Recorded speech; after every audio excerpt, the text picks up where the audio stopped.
Caterín, buenos días. ¿Cómo amanecen? María Alejandra, buenos días.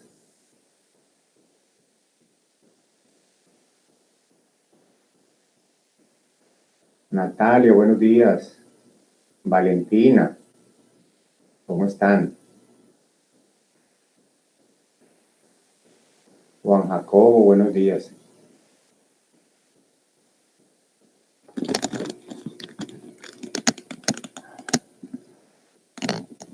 Karen Sofía, buenos días.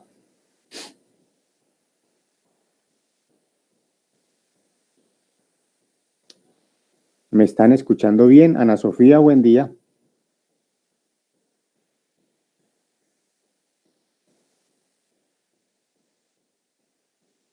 ¿Me están escuchando bien? Ricardo, buenos días. Bueno, María Alejandra, muchas gracias por contestar. María Alejandra, Giraldo, buenos días. Natalia, buenos días. Ana Sofía. Bueno.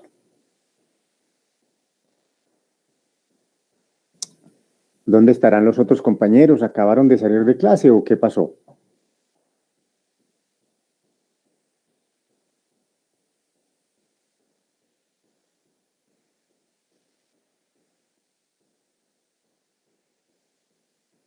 Bueno, el tema de hoy, bueno, ¿cuándo tenemos nosotros el próximo parcial, el próximo examen?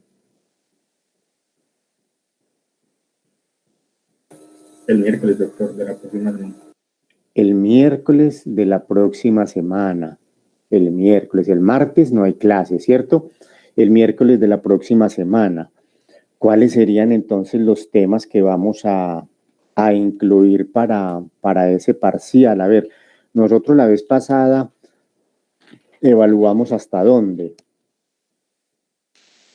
¿Hasta dónde recuerdan ustedes que evaluamos?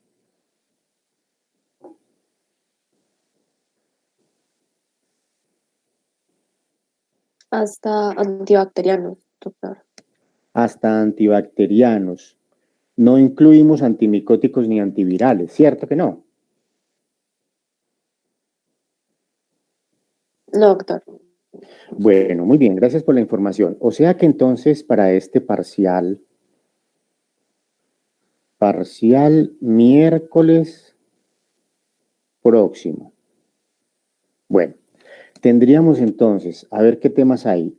Antimicóticos, antivirales, antiparasitarios, antieméticos, antirreflujo, antiulcerosos, anti-H. pylori, antiinflamatorios. Hoy veríamos el tema de antidiarreicos. Bueno, ¿ustedes hasta dónde quieren que evaluemos? Porque siempre son temas. Son 1 de antimicóticos, 2, 3, 4, 5, 6, 7, 8, 9 temas. Y para el último examen, que ya es como este es el tercer parcial o el cuarto parcial. Este es el tercero, ¿cierto? Sí, doctor. Quedaría un cuarto parcial. A ver, en el último parcial vamos a mirar cuántos temas quedarían. Para que hagamos una cosa, podemos repartir. ¿Qué tal les parece si repartimos todos los temas en 2 fracciones y evaluamos la mitad en este parcial y la otra mitad en el otro parcial? Tendríamos, vean, 1, 2, 3, 4, 5, 6, 7, 8, 9, 10, 11, 12, 13, 14, 15 temas. Faltan 15 temas. Bueno, faltan 15 temas, no. Son 15 temas desde antimicóticos. ¿Sí? Para este tendríamos en principio 1, 2, 3, 4, 5, 6, 7, 8. Y quedarían los otros 8 para el final, ¿les parece? Doctor, una pregunta. Hasta el tema de H. pylori, ¿cuántos temas irían? Hasta el tema del H. pylori son, me parece que 7.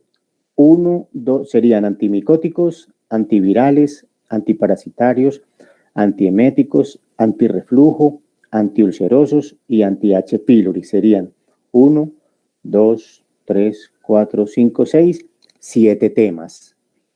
Y quedarían para el final, digamos, 9 temas. Hay un tema que es el de anticonstipantes, que esa clase estaba programada para el próximo martes, pero la universidad decidió que no había actividad académica. O sea que ese tema, pues para no enredar las piolas, yo creo que lo leen ustedes en el libro y quedarían más o menos para el cuarto parcial, entonces unos ocho temas más o menos, unos 9, 7. Doctor, Ajá. de pronto los temas que vienen, pues no sé, es una pregunta boba, pero los temas que vienen son muy extensos. Es que el lío es que, por ejemplo, si los dividimos en partes iguales, es que para el próximo parcial solo queda, o sea, el próximo parcial, el tercero es el miércoles, pero del miércoles al cuarto parcial solo hay 20 días, 20, 15 días. Entonces, vamos a tener Bueno. tiempo para estudiar 8 No, temas. bueno, Esteban, tranquilo, vea, le voy a contar. El tema, si llegáramos hasta H. pylori, que serían 7 temas, para el cuarto parcial, entonces sería antiinflamatorios, que no es un tema largo. Si ustedes lo miran en el libro de Katsun, realmente no es un tema largo, son como dos o tres paginitas donde está resumido. Antidiarreicos tampoco es un tema largo, son como 2 hojas. Anticonstipantes tampoco es un tema largo, o sea, no es que sea un capítulo pues extenso, no. Líquidos y electrolitos es un tema relativamente corto también. De pronto antidiabéticos sería uno de los temas larguitos, porque hay que ver esa parte de la insulina, hay que ver la parte de los agentes antidiabéticos de administración oral. Ese sería tal vez el más largo, que ese sí es como un capítulo como tal. Viene un tema de interacciones, que también está en el libro de Katsun, pero este viene siendo más un tema como informativo, porque las interacciones es una cosa demasiadamente amplia. Katsun trae un capítulo dedicado a las interacciones de todos los medicamentos, de todos no, pero de muchos medicamentos de uso muy común, pero es una cosa más que hay que mirarla y tenerla muy presente siempre al momento de formular, porque uno no puede aprenderse eso. Uno de pronto recuerda las interacciones más comunes con los medicamentos que más se usan, pero realmente el tema de las interacciones, de las reacciones adversas y de la farmacovigilancia, pues yo diría que tampoco es que sea pues de pronto puede ser un tema un poquito largo porque involucra interacciones, reacciones adversas a medicamentos y la parte de farmacovigilancia. Y queda el tema de vitaminas y complementarios. Katsun tiene un capitulito sobre, digamos, medicamentos complementarios, que es bueno revisarlo, algo de vitaminas. Y viene un tema de antineoplásicos. Katsun también tiene un capítulo de antineoplásicos. Sin embargo, por ejemplo, los antineoplásicos pues son, digamos, medicamentos de uso ya más especializado. El médico general no está formulando, por ejemplo, estos medicamentos para estas patologías tumorales. Son más de uso de especialista, son más de uso intrahospitalario, aunque claro, si el médico general va a una unidad de oncología, pues los tiene que conocer y los tiene que... Entonces, serían como esos temas, no sé ustedes cómo los verían. Algunos, sobre todo yo creo que habrían por ahí unos 2 o 3 que podrían ser capitulitos como completos, de pronto un poquito larguitos, pero los otros realmente son cortos, o sea que yo diría que un 60% de los temas del cuarto parcial son relativamente cortos, un 60%, y un 40% pueden tener, digamos, una extensión moderada, sin que sea larga. Yo diría que 20 días es un buen tiempo para estudiarlos y leerlos. En ese contexto yo creería que de pronto evaluar, por ejemplo, hasta medicamentos anti-H. pylori ahorita podría ser una buena opción. No sé ustedes de todas maneras qué opinen, qué quieran. o si quieren que incluyamos los antiinflamatorios y de pronto incluimos los antidiarreicos de hoy, que pues finalmente el viernes no hay clase, el martes tampoco hay clase, entonces son 2 días más que van a ganar. Y bueno, no sé, quisiera que me dijeran y por consenso pues tomamos la decisión. Doctor, pues previamente ya habíamos, ay, buenos días, yo no la voy a saludar. Previamente ya habíamos hablado en el grupo y pues habíamos dicho que hasta H. pylori estaría bien. Ah, bueno, perfecto. Entonces voy a anotar aquí, desde antimicóticos hasta H. pylori. Me parece muy bien, son unos temas importantes. Hay un tema ahí vital, que es el tema de enfermedad acidopéptica, que es el tema de H. pylori. Hoy en el seminario que se va a hacer, de alguna forma eso también les refresca mucho y les da un panorama también para el examen que ya está cerca. O sea que ahí van a tener también algunos elementos importantes para su formación y para su preparación para el examen. Entonces quedaría hasta H. pylori y ya el cuarto parcial desde antiinflamatorios hacia abajo, ¿cierto? Cuarto parcial. Y aquí de H. pylori hacia arriba, tercer parcial. Bueno, muy bien, entonces definido eso, vamos entonces a dar inicio a la clase del día de hoy, que es el tema de los antidiarreicos. Este tema de los antidiarreicos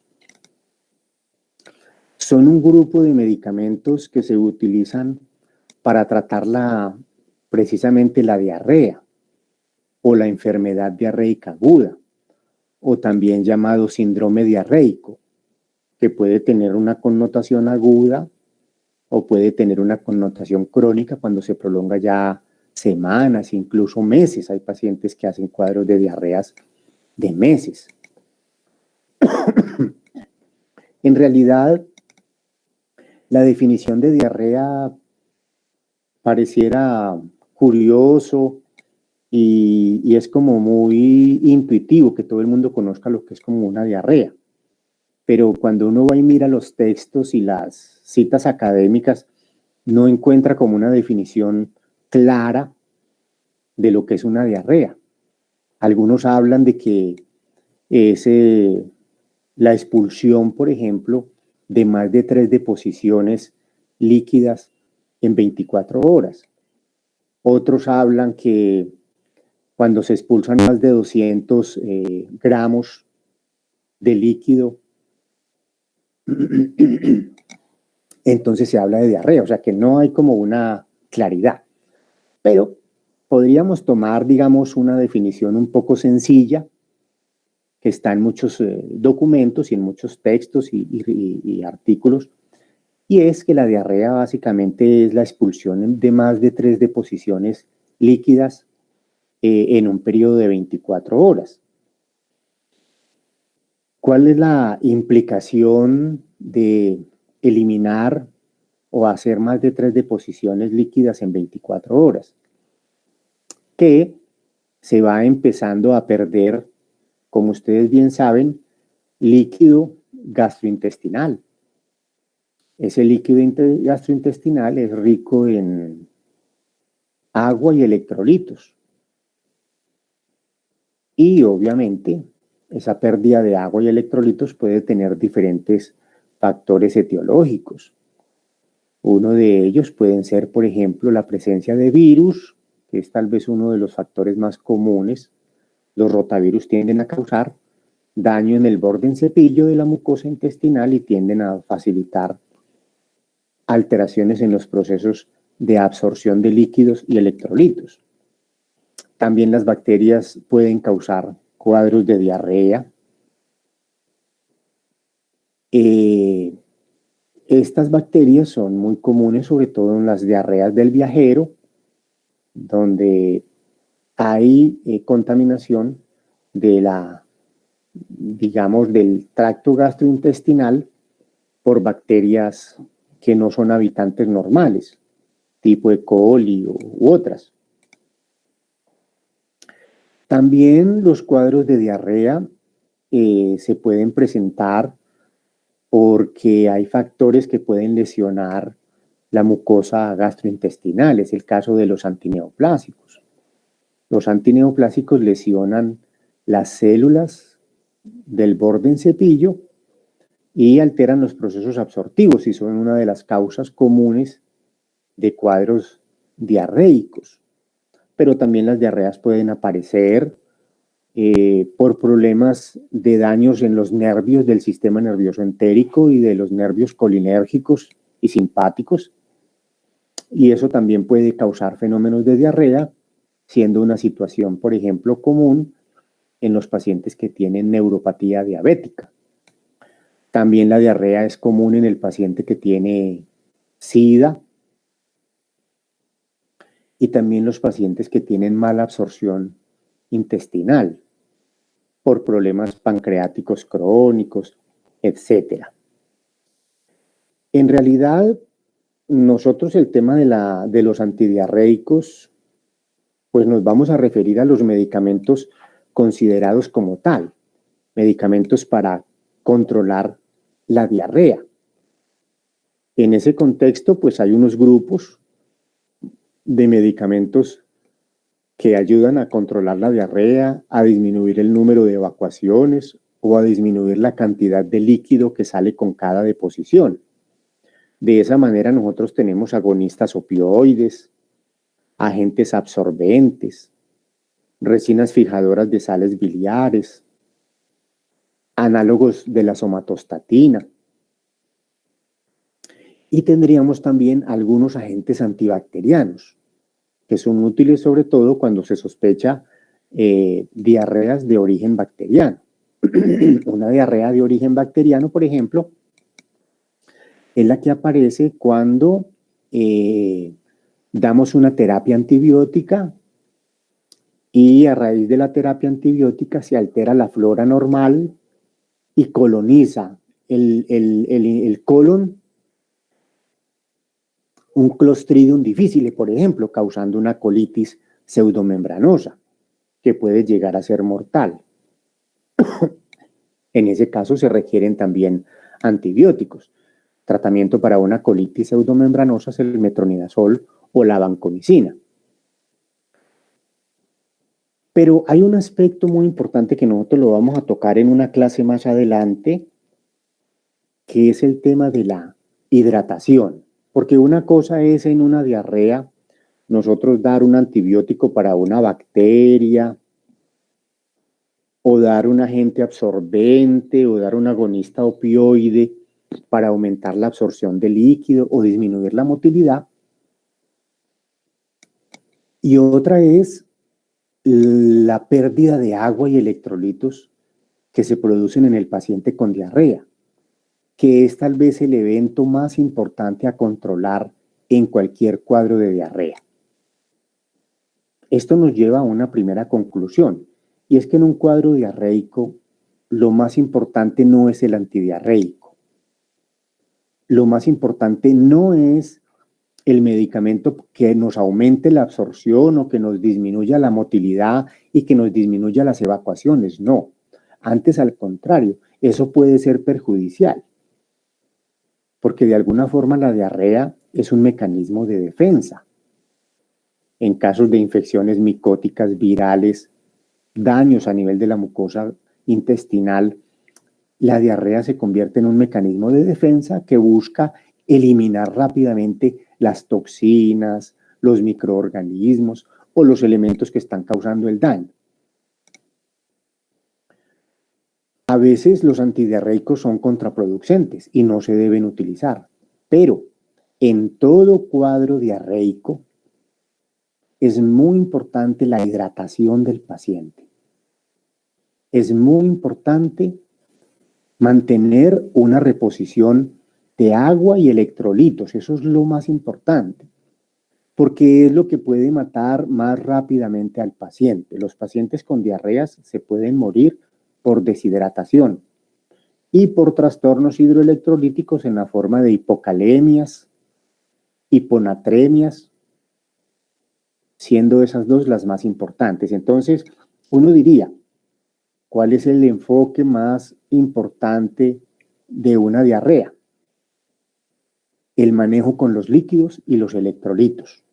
Esa sería la parte más importante. Y nosotros vamos a tener más adelantico una clase sobre líquidos y electrolitos, en la cual vamos a ver los medicamentos que se utilizan para hidratar los pacientes y las soluciones electrolíticas que se utilizan para reponer lo que el organismo pierde en caso de una diarrea o cuando se requiere administrarlo.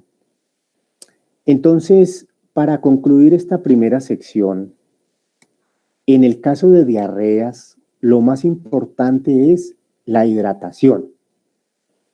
Evitar que el paciente se deshidrate, porque si el paciente se deshidrata, rápidamente se lesiona el riñón, se compromete el corazón y se compromete el sistema nervioso y la persona rápidamente puede fallecer.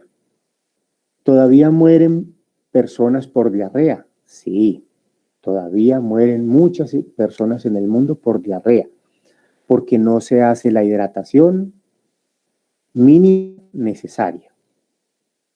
De ahí para allá, lo que se use para los eventos de diarrea considerados antidiarreicos, como son los agonistas de opioides, los agentes absorbentes, las resinas fijadoras de sales biliares, los análogos de la somatostatina como el octreótido o los antibióticos, uno diría que ya son elementos secundarios. Pero es a lo que nos vamos a referir en el día de hoy, porque hay un tema en sistema gastrointestinal que es la diarrea y hablamos de los fármacos o medicamentos para el tratamiento de las diarreas, es decir, de los antidiarreicos. En primer lugar, entonces, les voy a mencionar los grupos de agentes antidiarreicos sin incluir los líquidos y los electrolitos. Pero en aras a reafirmar la importancia de los líquidos y electrolitos, mencionemos ese primer grupo de agentes para la diarrea, los agentes hidratantes, las soluciones hidroelectrolíticas. En ese grupo de soluciones hidroelectrolíticas nosotros tenemos unas sales para hidratar por la boca, es decir, sales de rehidratación oral. Ustedes las conocen con el nombre de Pedialite, Rinfur o los sobres que venden con sabor a uva, a fresa, frambuesa, que tienen un polvo y que se disuelve generalmente en 1 litro de agua hervida fría y se le da a tomar al paciente. Esa es una solución de hidratación oral muy importante. Cuando el paciente no puede recibir la hidratación por vía oral, entonces se le da una solución por vía parenteral, es decir, se le administra a través de una vena.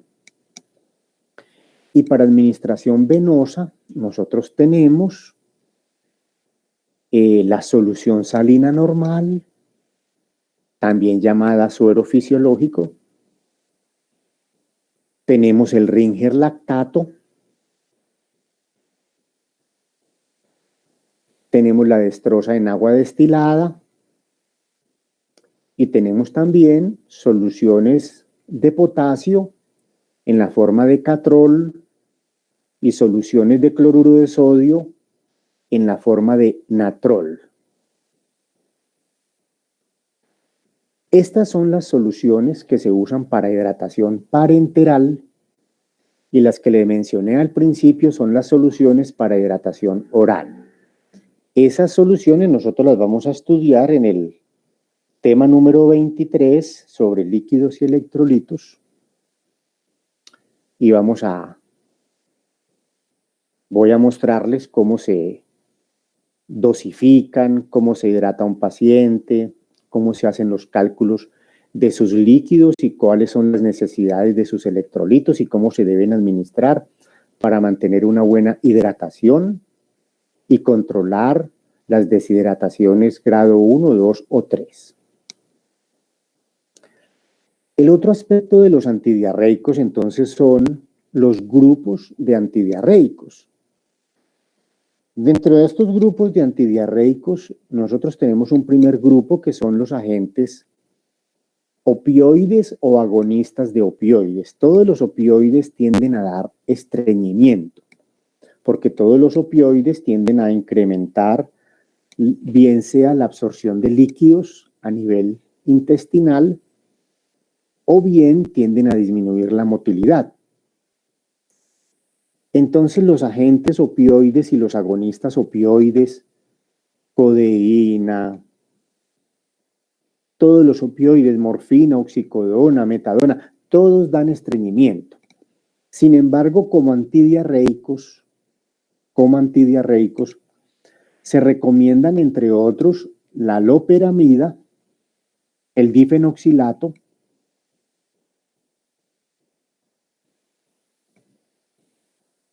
y las encefalinas. Otro grupo de antidiarreicos son los agentes absorbentes. Estos agentes absorbentes tienden a aumentar la absorción de líquidos a través de la mucosa. Ahí tenemos sobre todo el caolín y la pectina como agentes absorbentes. Tenemos otro grupo que son las resinas fijadoras de sales biliares. Esas resinas fijadoras de sales biliares son la colestiramina, el colestipol y el colesevelam. Tenemos otro grupito de antidiarreicos que son los análogos de la somatostatina. Dentro de los análogos de la somatostatina nosotros tenemos sobre todo el octreótido. Ese es el agente que tenemos en ese grupo. Y queda un último grupo de agentes antidiarreicos donde están los antibacterianos o sustancias que tienen propiedades antibacterianas. Ahí podemos tener las sales de bismuto, la ciprofloxacina, la acitromicina, el metronidazol y la vancomicina, por solo citar algunos antibacterianos que pueden tener utilidad en algunas diarreas.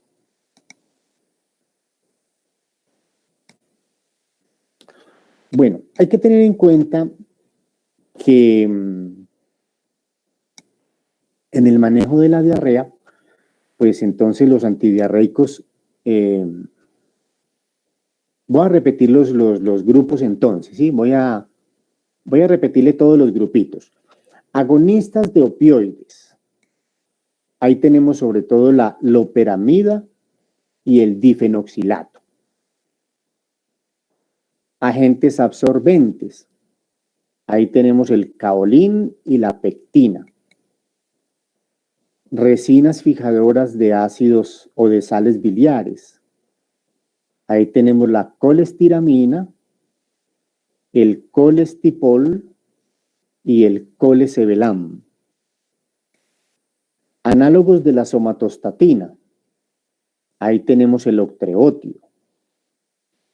Antibióticos y sales de bismuto. Sería, digamos, el otro grupo. Bueno, antibacterianos, sustancias que tienen propiedades antibacterianas. Ahí tenemos las sales de bismuto, la ciprofloxacina y otras quinolonas, el trimetoprim-sulfa, el metronidazol y la vancomicina, entre otros agentes. El análogo de la somatostatina, el nombre es octreótido. Exacto, Cristian, Camilo, muy bien. Octreótido, la O, la C, treótido. Oc, la O, la C y luego treótido, ¿sí? Treótido. Hay que mencionar que en el caso de las diarreas, por ejemplo, hay que estar muy atentos porque algunas diarreas se consideran diarreas invasivas. Una diarrea, por ejemplo, que tenga sangre en la deposición, una diarrea donde el paciente esté muy febril, se vea en malas condiciones, esté muy deshidratado. Hay que pensar que de pronto es una diarrea invasiva. Estas diarreas invasivas son peligrosas, deben hidratarse de forma agresiva con líquidos y electrolitos. Y ahí los antidiarreicos están contraindicados porque pueden empeorar. Es el caso, por ejemplo, de algunas diarreas bastante severas, como las diarreas producidas, digamos, por bacterias, Campylobacter, etcétera. Si al dar un antidiarreico igual la persona empeora, obviamente el antidiarreico debe darse junto con una buena hidratación, ya lo hemos dicho. Pero si el paciente empeora, hay que suspender el antidiarreico. ¿Y en qué situaciones se indicarían entonces los antidiarreicos? Sobre todo en diarreas leves, diarreas del viajero, diarreas crónicas asociadas a una malfunción gastrointestinal, como puede ser la diarrea del paciente diabético, del paciente con SIDA o del paciente que tenga una enfermedad inflamatoria intestinal. Vamos a empezar entonces con el primer grupo de agentes antidiarreicos, que son los agonistas de los opioides. Estos medicamentos aumentan el tiempo de tránsito en el colon, es decir, hacen más lenta la aparición de los procesos peristálticos, aumentan la absorción de agua a nivel del colon, disminuyen los movimientos colónicos en masa, disminuyen el reflejo gastrocólico y también pueden inhibir la actividad colinérgica a nivel intestinal. Esos mecanismos de alguna forma ayudan a ejercer su efecto antidiarreico y aún es más, es lo que causa que estos medicamentos del grupo de los opioides, cuando se usan para el manejo del dolor crónico, terminen causando un estreñimiento a veces de difícil manejo. Dentro de estos agonistas de opioides, tal vez el medicamento, mecanismo, sí, Esteban, vamos a repetirlos. Aumento del tiempo de tránsito en el colon, es decir, hacen más lento el avance de las sustancias dentro del colon. Aumento de la absorción de agua a nivel del colon. Disminución de los movimientos colónicos masivos. Disminución del reflejo gastrocólico. E inhibición de la actividad colinérgica estimulante a nivel intestinal.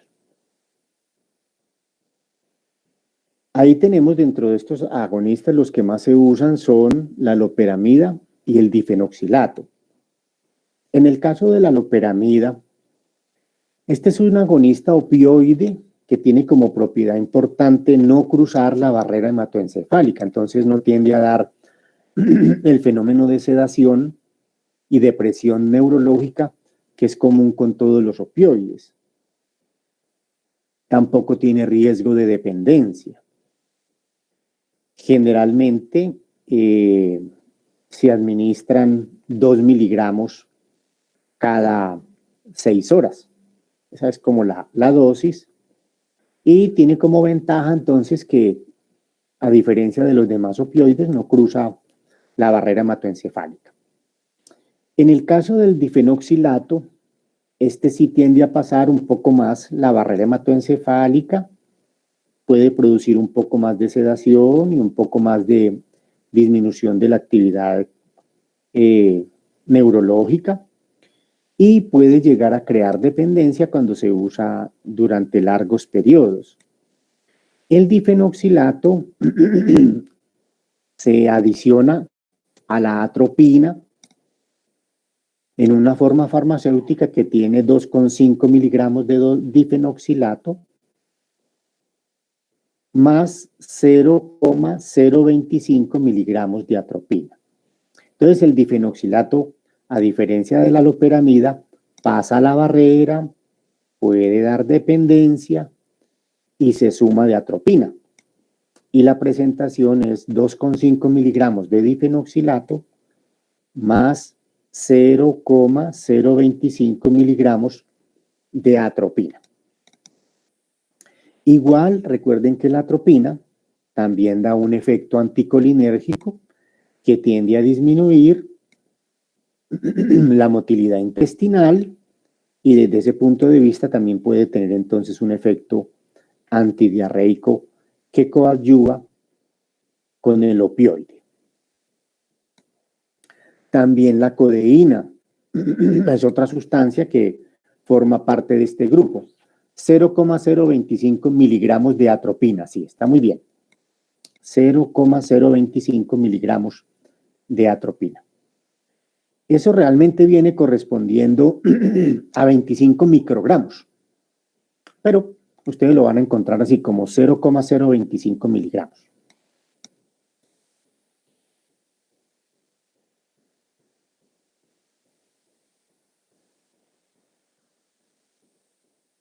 Hay un medicamento. Generalmente esas sustancias del difenoxilato y la atropina se recomienda administrar una cada 8 horas. Esa es más o menos la dosis de la atropina con el difenoxilato. Una cada 8 horas, o sea, 3 diarias. También forma parte de este grupo una sustancia que inhibe las encefalinasas.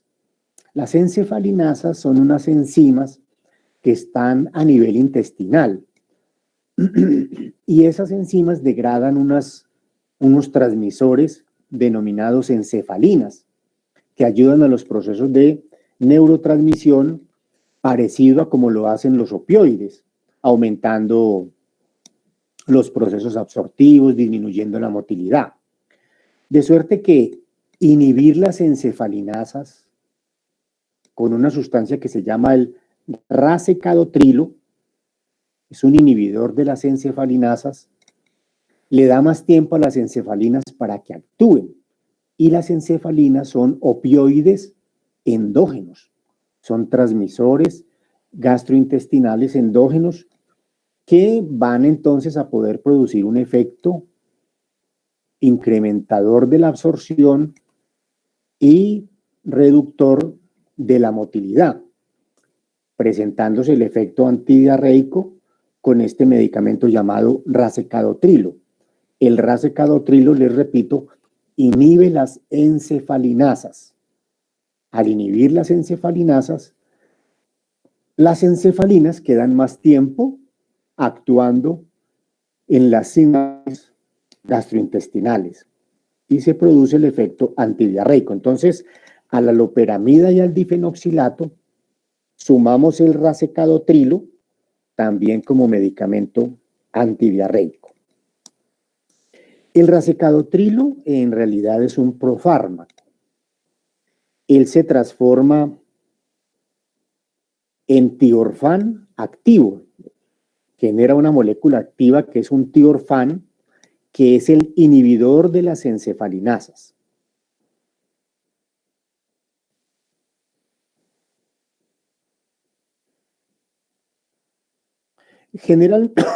Generalmente el racecadotrilo se recomienda más o menos para diarreas agudas.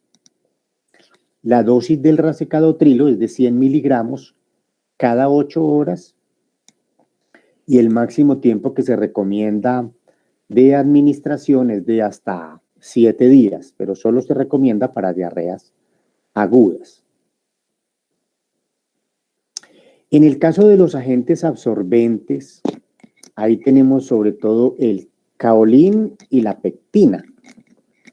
El caolín es un silicato de aluminio y magnesio hidratado.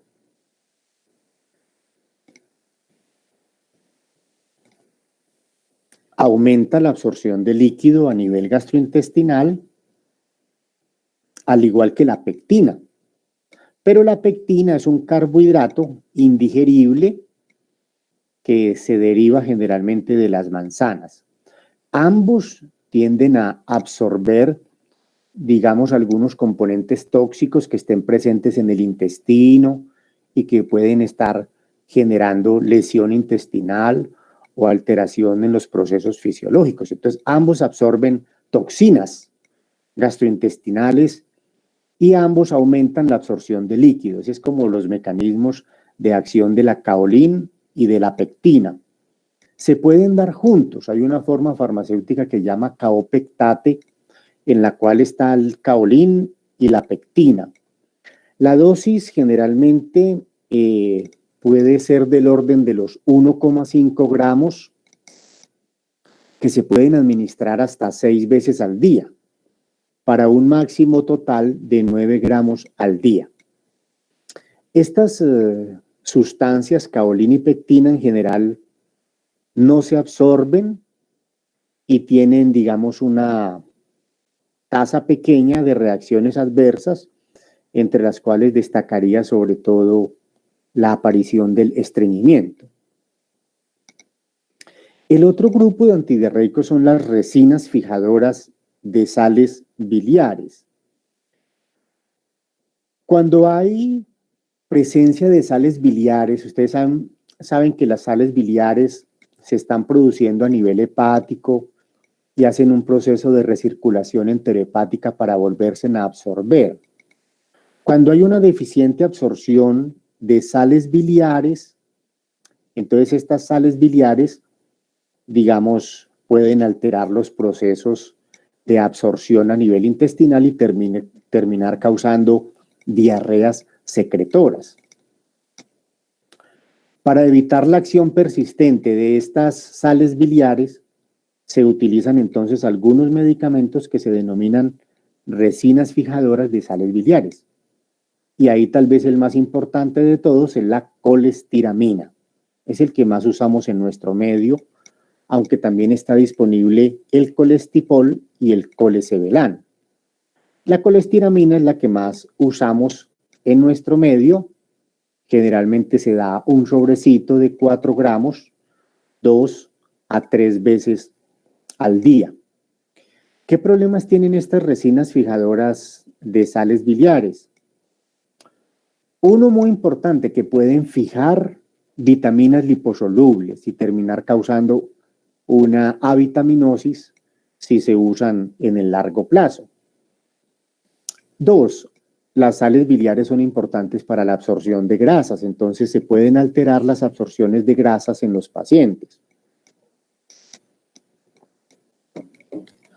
3, aparece meteorismo, flatulencia. Algunos pacientes pueden hacer estreñimiento y retención fecal. Entonces son algunos de los inconvenientes. ¿Qué vitaminas sobre todo se pueden ver alteradas en su absorción cuando se usa, por ejemplo, la colestiramina? Sobre todo las vitaminas liposolubles, la vitamina D, la vitamina A, la vitamina E y la vitamina K. De suerte que hay que estar atentos. Y una situación importante para considerar con estas resinas fijadoras de sales biliares es que ellas pueden fijar muchos medicamentos con los que están presentes en el mismo momento dentro del intestino. Para destacar sobre todo la digoxina, que es un medicamento que refuerza la acción del miocardio. Por ejemplo, el hierro, algunas quinolonas, tetraciclinas, pueden ser sustancias que disminuyen su absorción y por lo tanto no se deben administrar conjuntamente con estas resinas, sino que se debe dejar un tiempo de más o menos unas 2 horas para administrar el medicamento después de que se administró la resina fijadora de sales biliares. El otro medicamento muy utilizado como antidiarreico, sobre todo en diarreas crónicas.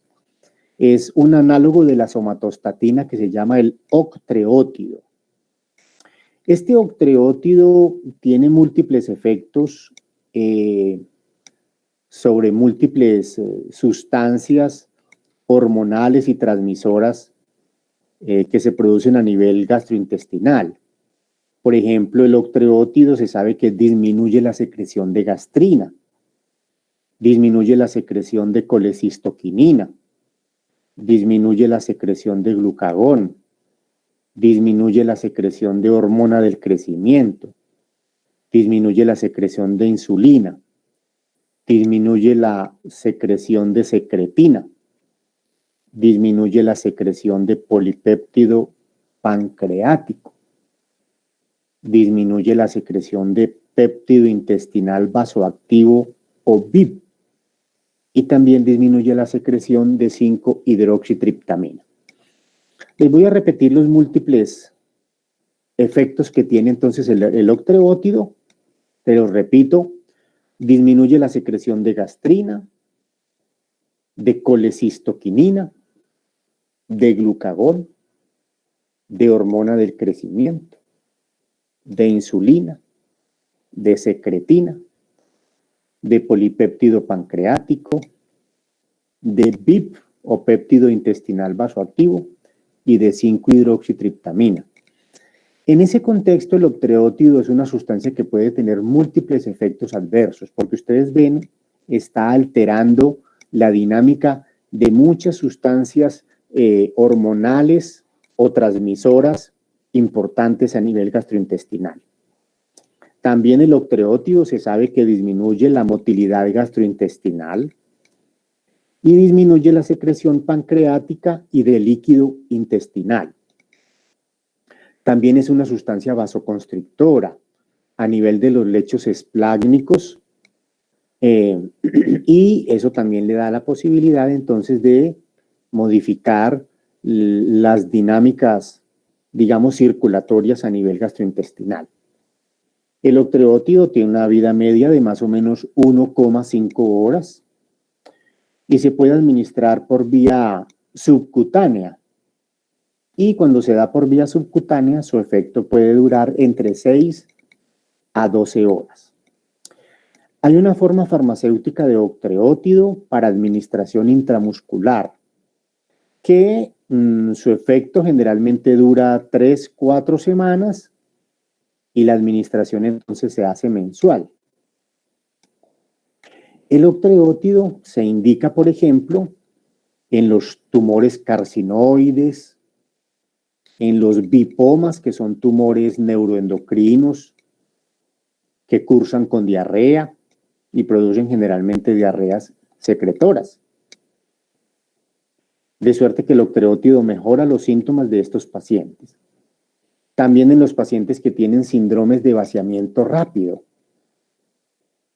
También aquellos que tienen diarreas por síndromes de intestino corto, los pacientes que han sido sometidos a cirugías donde ha habido que resecar parte del intestino o parte del colon, quedan haciendo lo que se llama un síndrome de intestino corto con diarrea. Igual la diarrea del SIDA también se puede manejar o se recomienda manejar con octreótido. Igual es útil también en las fístulas pancreáticas y también se recomiendan las hemorragias gastrointestinales, ya que, como les decía, contrae el músculo liso vascular gastrointestinal, sobre todo disminuyendo los flujos sanguíneos portales y esplágnicos.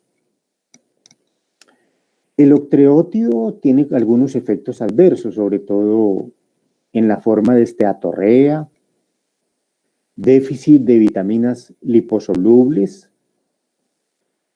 Como disminuye la actividad de la vesícula biliar, entonces puede producir un barro biliar y litiasis, hasta en un 50% de los pacientes.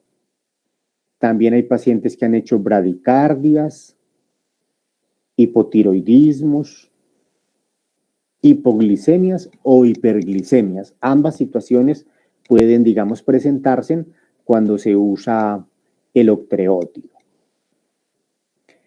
El otro grupo que comentábamos útil como antidiarreicos pueden ser los antibióticos.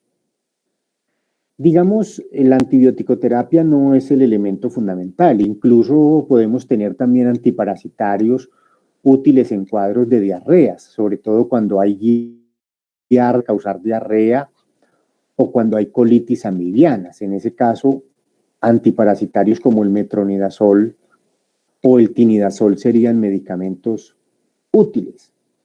En el caso de la antibiótico-terapia, ella se debe evitar si aparece o se sospecha la existencia de una E. coli enterohemorrágica. Cuando está esa E. coli enterohemorrágica presente, existe un riesgo de que se presente un síndrome hemolítico urémico.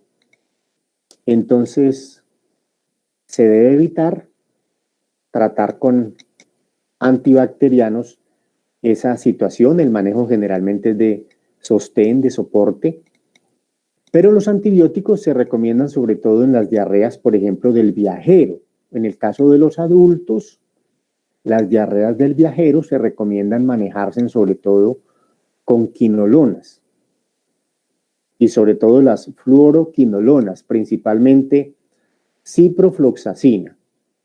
La dosis pueden ser 500 miligramos cada 12 horas, solo por 3 días. También se ha recomendado acitromicina, 500 miligramos al día durante 3 días. Sí, Anagil. En el caso de las diarreas del viajero en los pacientes adultos, el manejo que se recomienda hacer hoy es con fluoroquinolonas, sobre todo ciprofloxacina. De esa ciprofloxacina se recomienda administrar 500 miligramos cada 12 horas por 3 días. Pero les decía que también se puede utilizar acitromicina, 500 miligramos al día durante 3 días. En los niños, la diarrea del viajero se recomienda, aunque es discutido, se recomienda su tratamiento con acitromicina en la dosis de 10 miligramos por kilo en dosis única. Entonces, si bien la diarrea del viajero en niños está, digamos, hay controversia respecto a su tratamiento, parece que lo más aceptado es dar acitromicina en dosis de 10 miligramos kilo al día. Otro elemento también antibacteriano son las sales de bismuto. De ellas, sobre todo el subsalicilato de bismuto es uno de los que más tenemos disponibles en nuestro medio. Este subsalicilato de bismuto tiene propiedades antisecretoras, antiinflamatorias, antimicrobianas, incluso tiene propiedades antinauseosas. Se recomienda su utilidad sobre todo en las gastroenteritis agudas, en las diarreas del viajero y en aquellas diarreas que se consideran episódicas.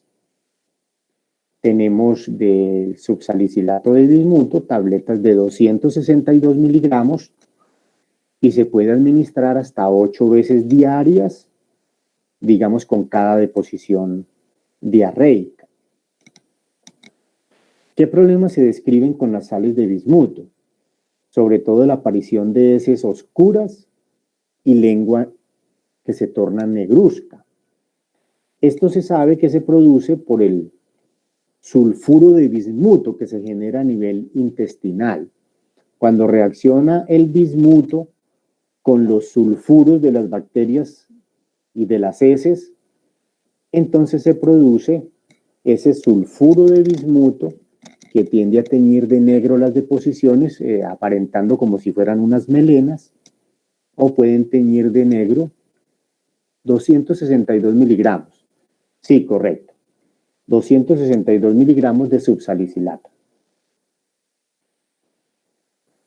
En el caso del salicilato, es necesario tener cuidado, sobre todo en niños menores de 16 años, porque se puede presentar lo que se llama el síndrome de Reye, que es una afección neurológica grave que afecta también la piel y el sistema cardiovascular, y también se ha descrito pérdida auditiva y tinnitus con las sales de bismuto. También como antidiarreicos se han recomendado y se han estudiado síndrome de Reye, Caterina. Reye se escribe con Y de yuca, Reye. Exactamente, Laura, Reye. Muy bien, esa es la palabra, sí es correcto. Muy bien, Caterina. Les decía que también otro grupo de sustancias que están cogiendo fuerza como... No, menores de 16, Esteban Danilo. En menores de 16 años es donde más se presenta ese síndrome de Reye, y es donde habría que tener mucho cuidado con los salicilatos, sobre todo cuando hay infecciones de tipo viral, porque el síndrome de Reye, bueno, Esteban Danilo, el síndrome de Reye se describe sobre todo en niños que han recibido aspirina o ácido acetilsalicílico o salicilatos para el tratamiento de cuadros febriles producidos por virus. Entonces hay que tener cuidado. Les decía que el otro grupo que también ha venido recibiendo mucha recomendación, incluso se han hecho algunos estudios clínicos y se han encontrado efectividad, son los probióticos. Los probióticos como antidiarreicos son sustancias que contienen, digamos, bacterias, bifidobacterias, principalmente lactobacilos y Saccharomyces boulardii. Los lactobacilos y los Saccharomyces boulardii son los que más han mostrado utilidad en los pacientes con diarrea. ¿Cuál es el problema con estos probióticos? El gran problema con los probióticos que se cierne sobre ellos y del cual no se habla mucho es que muchas de estas bacterias son, digamos, manipuladas genéticamente, y entonces puede haber una recombinación genética de los genes de estas bacterias con los genes y el DNA de la persona que los recibe, y no se sabe qué impacto pueda tener eso a largo plazo. O sea, estos lactobacilos no son, digamos, lactobacilos naturales, sino que son lactobacilos y, digamos, bifidobacterias que se manipulan genéticamente y que se comercializan, digamos, de forma industrial. Entonces eso ya puede tener, digamos, un elemento. Pero, pues, hasta donde se sabe, los probióticos pudieran tener efectos, digamos, antidiarreicos, sobre todo en diarreas infecciosas y aquellas diarreas asociadas a antibacterianos. Otro, digamos, grupito de antidiarreicos son los agentes agonistas alfa-2, simpaticomiméticos. Simpaticomiméticos, agonistas alfa-2. Ahí tenemos sobre todo la clonidina. Ese es un agente simpaticolítico. Ese es un agente simpaticolítico agonista alfa-2. ¿Por qué es simpaticolítico? Porque el receptor alfa-2 está a nivel presináptico. Laura, se llama clonidina. Clonidina. Es un agonista, bueno, Laura, con mucho gusto. Es un agonista alfa-2, pero es un simpaticolítico. Disminuye la actividad simpática. ¿Por qué simpaticolítico? Porque el receptor alfa-2 es presináptico.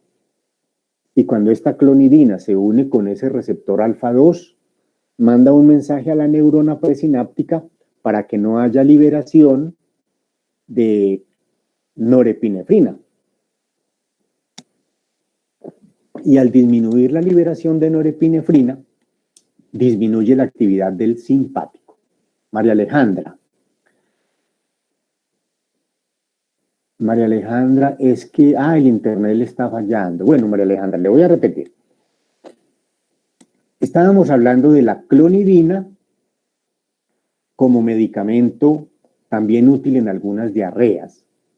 La clonidina decíamos que se clasifica como un agente simpaticolítico, agonista alfa 2, que actúa sobre receptores presinápticos que están en la neurona presináptica. Una vez la clonidina se une a ese receptor presináptico, le envía el mensaje a la neurona presináptica para que no libere noradrenalina, que es el transmisor más importante del simpático. Y de esa manera el simpático ve reducida su actividad. La clonidina, nosotros ustedes la tendrán que analizar cuando estén en cardiopulmonar como agente antihipertensivo, agente útil incluso en urgencias hipertensivas y en el manejo del paciente hipertenso ambulatorio. Ahí tendrán que estudiarla. Y precisamente el efecto antihipertensivo se produce por su acción simpaticolítica. Esta clonidina aumenta la absorción a nivel intestinal, disminuye la secreción y aumenta el tiempo de tránsito intestinal. Se indica sobre todo en la diarrea crónica del paciente diabético, es donde más se recomienda, la diarrea crónica del paciente diabético.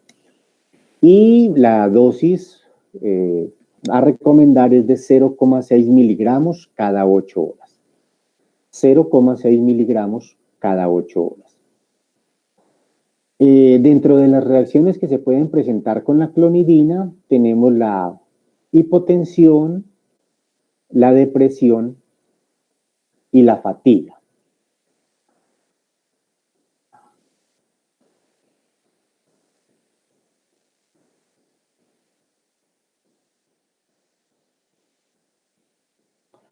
Bueno, yo creería que, digamos, estos son los grupos de sustancias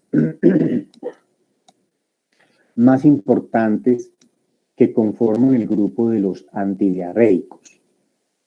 Algunos son los que más se usan, los agonistas de opioides, loperamida y difenoxilato con atropina, el caolín y la pectina, las resinas fijadoras de ácidos biliares como la colestiramina, el octreótido y los probióticos. Esos son tal vez los agentes que más se usan, sin dejar de recordarles que lo más importante en el manejo de la diarrea es una buena hidratación. Obviamente no podemos pasar por alto que en las diarreas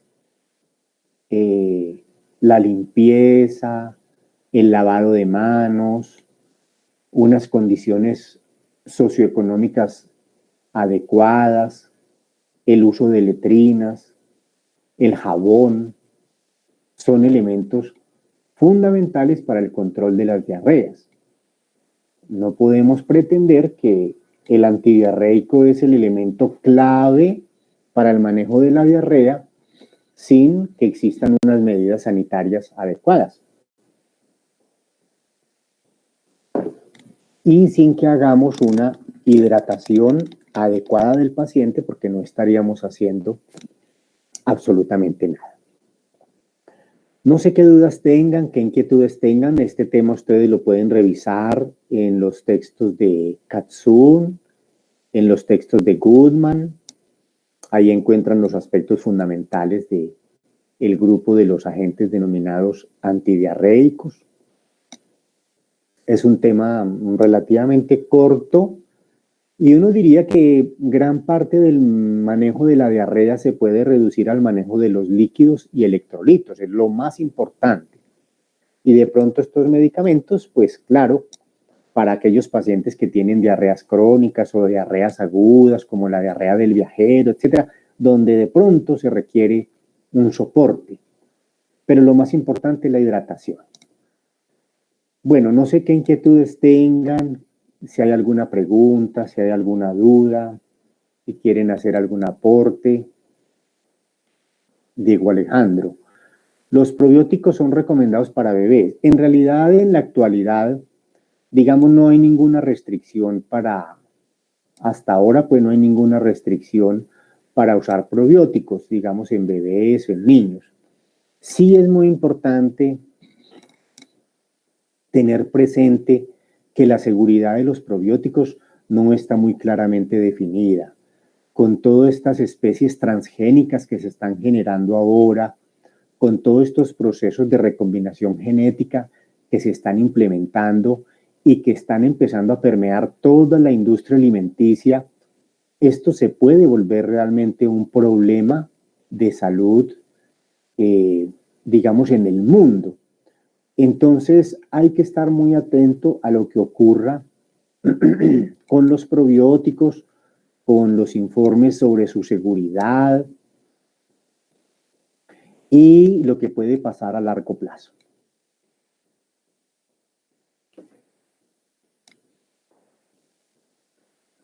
Bueno, Diego Alejandro, muy bien.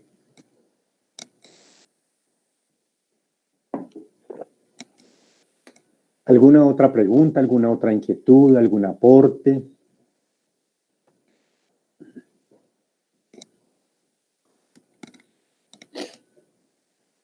Bueno, parece que no hay más preguntas, parece que todo ha quedado suficientemente claro. Entonces quedamos que el parcial es el próximo miércoles, que vamos a evaluar desde antimicóticos, antivirales, antiparasitarios, antieméticos, antirreflujo, antiulcerosos y anti-H. pylori. Esos van a ser los temas que van a entrar en el parcial, igual como hicimos para este segundo corte. Después del examen recibiremos los trabajos. Quedé muy contento con los trabajos de este segundo corte. Mejoraron muchos sus trabajos. Los que venían haciendo muy bien el trabajo mantuvieron esa línea y los felicito por ese lado. Espero que para el tercer corte pues sigamos en esa línea de trabajar bien, y les recuerdo mañana a las 10 de la mañana una charla que hay sobre publicación y escribir artículos científicos de una editorial muy famosa a nivel mundial, para que ojalá ustedes asistan a las 10 y se enteren de los aspectos que hacen, digamos, aceptables o rechazables los artículos que se mandan para publicación. Y ojalá se animen entonces para que el trabajo que están haciendo podamos darle continuidad y podamos darle ya mucho más soporte estadístico y podamos tener un artículo publicado, ojalá en un tiempo no muy lejano, y ojalá que todos pudieran lograr, digamos, ese objetivo que para ustedes que están comenzando ya un proceso de formación profesional va a ser muy importante. Tener un artículo, eso les va a dar, digamos, un plus cuando vayan a competir con otros compañeros por cualquier tipo de circunstancia, una beca, una residencia, cualquier tipo de cosa. Todo eso suma, y sobre todo lo que se haya hecho sobre investigación y publicación, todo eso suma demasiado. Entonces ustedes no saben en qué momento aquí están haciendo una siembra para definir ustedes una plaza en cualquier sitio, y en ese momento dirían, ah, qué bueno haber tenido yo este artículo y haberlo publicado, y que esto me hubiera ayudado en este momento. También porque aprenden mucho y vamos a generar conocimiento nuevo, que es una cosa muy importante, y vamos a llevar conocimiento nuevo a la medicina mundial para hacer mucho más seguro el uso de muchos de los medicamentos que generan muchas de las reacciones adversas que ustedes están empezando a analizar y a conocer. Entonces, bueno, me despido deseándoles una buena mañana. Hoy a las 2 tenemos el seminario. Es un seminario muy interesante, sus compañeros lo han preparado muy bien, hay una historia clínica bastante interesante que les va a mostrar a veces el accionar médico, bueno o no tan bueno, y a veces cómo es la respuesta de los pacientes a los tratamientos. Entonces, Dios mediante, nos vemos a las 2, nos conectamos. Sí, Cristian Camilo. Bueno, entonces adiós, adiós. Muchas gracias, María Camila, Natalia, Juan Felipe, Laura. Que estén muy bien en la tarde. Karen, muchas gracias a ustedes, María Alejandra, Caterín, que estén muy bien. Ricardo, muchas gracias. José Miguel, también. Gracias a todos.